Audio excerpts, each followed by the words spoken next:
सुनी होंगी, लेकिन इस हॉरर लेजेंड को सुनकर शायद आप फिर कभी कोई डॉल नहीं खरीदेंगे।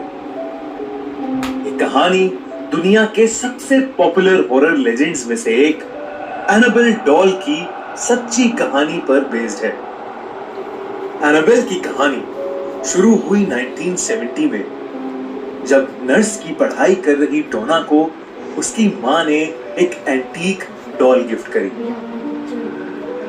डोना को बचपन से ही खिलौनों का बहुत शौक था और इसलिए वो कॉलेज में होने के बावजूद डॉल्स के साथ खेलना पसंद करती थी।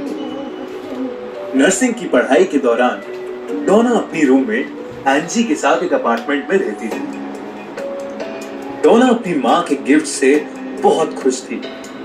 वो कॉलेज से वापस आकर उसी डॉल से बहुत सारी बातें करती और अपने साथ ही बेड पर उसे सुला भी देती। कुछ दिनों बाद एक बार जब वो कॉलेज से वापस आई तो डोना ने देखा कि उसकी डॉल बाहर सोफे पर पड़ी है, लेकिन जहां तक उसे याद था वो डॉल को अपने बेडरूम में अपने बेड पर ही छोड़कर गई थी। जब डोना ने ये बात एंजी को बताई तो एंजी ने कहा कि उसने भी ये नोटिस किया है कि ये डॉल अपने आप एक जगह से दूसरी जगह आ जाती है।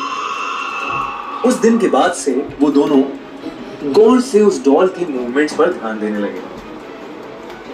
जब भी वो दोनों घर आते डॉल की पोजीशन बदली होती थी।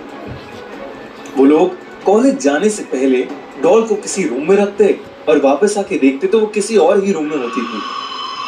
धीरे धीरे ये चीजें बढ़ती गईं और कुछ दिनों बाद ये घटनाएं और भी डरावनी होने लगी। एक रात डोना डॉल को अपने रूम की चेयर पर रखकर अपने बेड पर सोने आ गई।